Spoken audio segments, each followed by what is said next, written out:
In today's video, I'm going to teach you how to update Google Meet settings. We'll walk through opening the Google Meet homepage, finding the settings menu, and fine-tuning your audio, video, call history, and general preferences so your calls look and sound their best. First, sign into your Google account and head to the Google Meet homepage at meet.google.com. If you have multiple accounts, double check that the correct one is active by looking at the profile picture in the top right.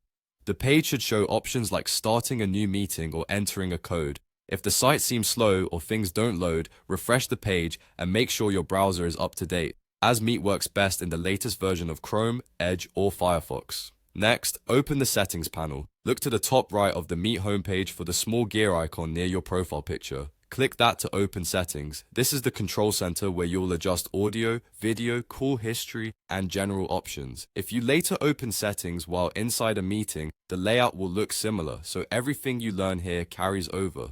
Start with audio. Choose the microphone you want from the drop-down, then speak normally and watch for the input level moving. That confirms Meet can hear you. Select your preferred speakers or headphones and use the test option if it's available to play a short sound. If a device isn't listed or you don't see levels, check your browser's camera and microphone permissions and make sure the device isn't muted at the system level.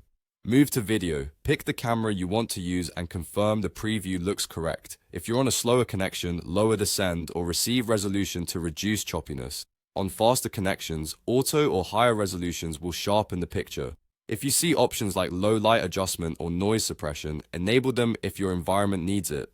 Keep in mind that some options vary by device and browser. Open call history if it appears in your settings. Here you can review recent calls and, depending on your interface, clear entries for privacy. This is helpful if you share a computer and want to keep your log tidy. Finally, check general settings. You may find toggles for things like join and leave sounds, notifications, captions, defaults, and accessibility features. Set these to match your preferences and work style. Most changes save automatically. When you're done, close the panel. That's it. By opening the Meet homepage, clicking the settings gear, and adjusting audio, video, call history, and general options, you'll be ready for smoother, clearer meetings every time.